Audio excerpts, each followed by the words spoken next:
Hello everyone. I'm Beatrice Villadelgado, and today I'm joined with Keya Shirali, who is a third-year Carleton University student, double majoring in film and communication and media studies, and she's also the CEO of Carleton Film Society. So the topic of this interview is mostly focused on Reese Witherspoon as an actress and producer, even going into her work in the film and television industry. We'll even expand that topic to talk about women working in the film industry and even go with Keya's perspective about, her personal experience, watching movies and the representation of women and just about filmmakers in general. So welcome Keya, and thank you for being part of this interview, even despite the short notice. Thank you for having me.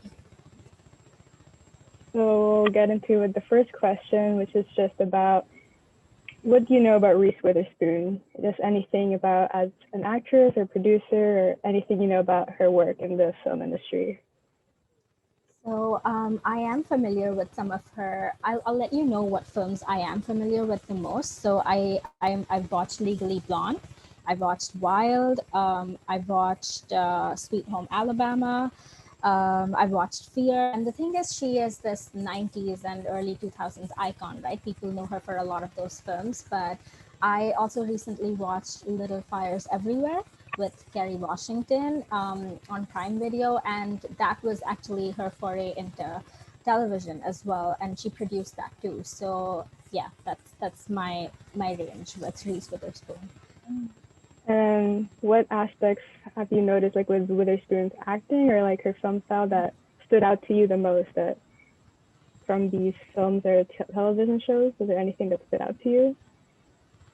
So in her early work, right, she portrayed, like if I talk about Legally Blonde, for example, they take this trope, this character trope of the dumb blonde, right? But then they switch that around. So it's like she applies to Harvard to law school, and she makes it to the same law school as her boyfriend, who thought that she couldn't make it. And by all her quirks, she still manages to find success, even though one could argue that there's a lot of sort of creative freedom being taken in that film, but there's still it strays from the trope in that sense. But then if you watch her later work, especially Wild, you see this grit, right? You see this other personality come out where she's kind of in nature and exploring this other side of her. And I read somewhere that she didn't look at herself in the mirror for the entire production, the shoot. So like for one to just let go of their vanity for a project like that and dedicate themselves to that level is admirable.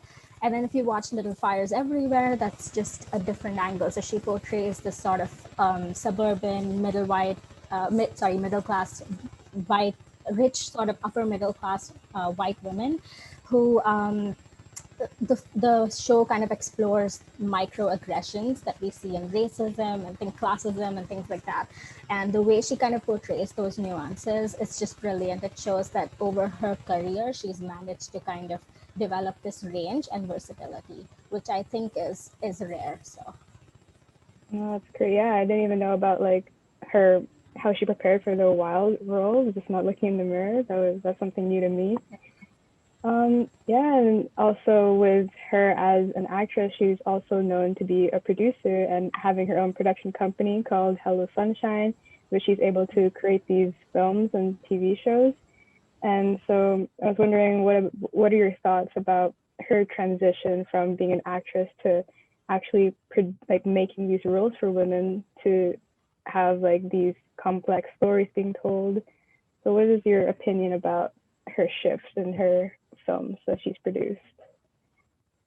I'm actually really excited you brought that up, especially with Hello Sunshine, because she also produced Little Fires Everywhere, right? And she was actually the one. So Little Fires Everywhere is based on this book by this author called Celeste Ng, and she picked that up, and she was the one who reached out to Reese Witherspoon, asking her that, this is a really interesting book, and if you would like to and they were very involved in the casting process. So there's like there are flashback scenes where they show younger versions of the two of them, and they were very closely involved in picking the actors who were portraying them. And you can see how even those actors are so good at picking up the nuances of the older actresses. So I think she definitely has that business sense about who should be cast as well, not just the financial aspects. But with Hello Sunshine, I just would like to mention that she also has a book club that was originally called Hello Sunshine, but now it's just called Reese Witherspoon Book Club. And the reason I bring that up is because she that book club is meant to focus on women at the forefront of literature. So whether that's women writers or women as complex characters or some kind of influence in literature. So I find it interesting that she kind of expands from, like film to television to literature, and she is trying to kind of uplift the voices of women in all three. So yeah. Sure. And so, what do you think about the past movies you've seen that feature women? How does it compare from the representation of other films you've seen and to Reese Witherspoon's films and her representation of women? Right. So you must be familiar with Clueless, right? And I feel like that had a similar sort of undertone to Legally Blonde, because they both take this sort of trope of the dumb blonde per se, right? But they show these blonde characters to be a lot more complex, a lot more nuanced, and a lot more in-depth than the other characters around them, even though at first you think that may not be the case. We're not exposed to them as superficial people.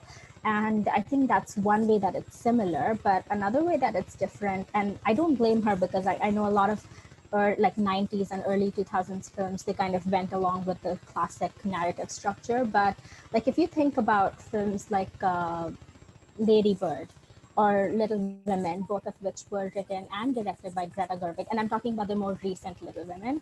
Um, if you compare that with like the original book, right, or the 94 film, the recent one kind of goes more in depth of all the sisters. So like in the 94 one, we don't get much of a look of what Amy is like.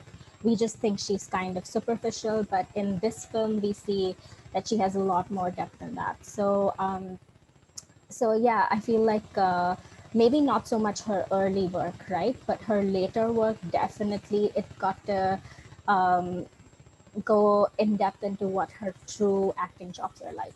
So I'm glad that she shifted in the dynamic of her career and she picked up roles that were more challenging than what she did earlier. So Yeah, definitely. And so there's a huge debate that was talking about how when you're telling a story, that it doesn't matter your gender, race, or sexual orientation, that what matters most is the story being told over who is creating these stories. So I was wondering, like, what's your take on that debate? Should it matter whether a woman directs a movie compared to a man, or does it matter like their gender or sexual orientation? What is your thoughts about that kind of topic? well, I can link that to one piece of work that Reese herself was involved in, and then talk about the larger context. So, in Little Fires Everywhere, Reese portrays this character called Elena Richardson, and then there's this other character who's portrayed by Kerry Washington, whose name is Mia Wallace. And in the book, it's very clear that Elena is supposed to be a white woman, but Mia's character was a bit more racially ambiguous. So you didn't know whether she was what was her race, right? And in the show, it was very deliberate that she had to be a black woman, because they were playing around sort of the social tropes, things like that of the time. And I think if you're trying to, obviously, if you're trying to make a historical point, if you're trying to make a socio-cultural point, then you have to be very careful about making sure that you're authentically portraying the culture that you want to. Um, I do think that representation matters too. So like if you have a woman behind the screen, I read somewhere that, okay, this isn't entirely related to film, but apparently venture capitalist funding, only 1.8 billion went to women in total.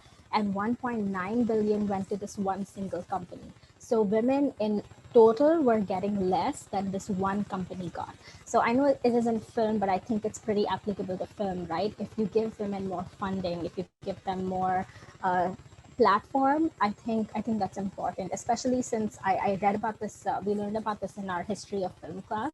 Women were more heavily involved in filmmaking when it began as an industry back in like the late 1800s to the early 1900s. Most women were screenwriters, directors behind the camera, not just actors.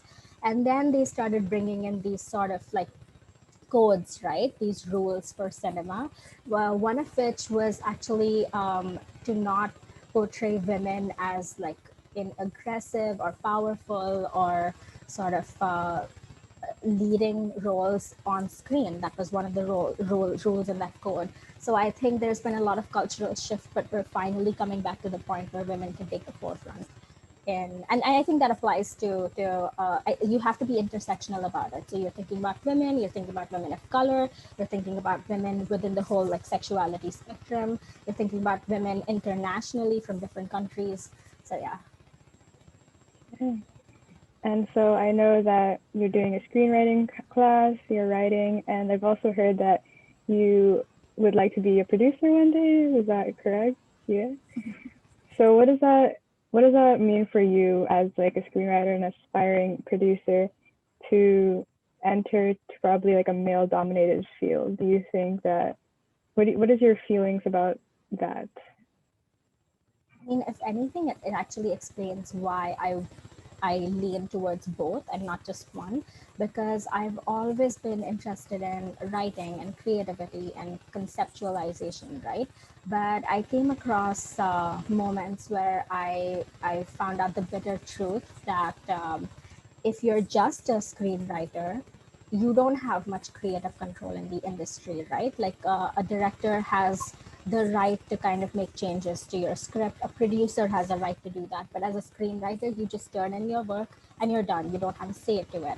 And someone who cares about what they produce, it was important for me to have at least some kind of creative control over it. I mean, I'm not a control freak about it, but I would like the story to kind of remain authentic, you know? So producing was then one of the big aspects, because I also really like uh, promoting other people's talents. Like if there are other people who I'm familiar with who like to write, direct, act, I love promoting them and I love bringing the spotlight to them. So producing was just the perfect blend of all that. It was like I was able to express my own creativity, but I am also able to bring other people together and kind of make this like, you know, one blend of all this talent, and it's just beautiful. Plus you learn a lot about sort of financing and business, and I mean in general you would like to be more familiar with that, right, regardless of what industry you're in. So yeah, that was kind of what it's just mixing sort of creativity and entrepreneurship and coming up with this idea of producing. Okay, so yeah, I think that's that's the 10 minutes that we've had for the talk. But yeah, I've learned like so much about just Reese Witherspoon too that I haven't even known about, and it was great to just hear your perspective of like women in the film industry, as well as, you know, your projects and what you're passionate about with screenwriting and producing. And I would love to like it was like a good topic to talk about, so I'd like to like talk about more about it. And even with Little Fires Everywhere, like that's one of the shows that I also really enjoyed.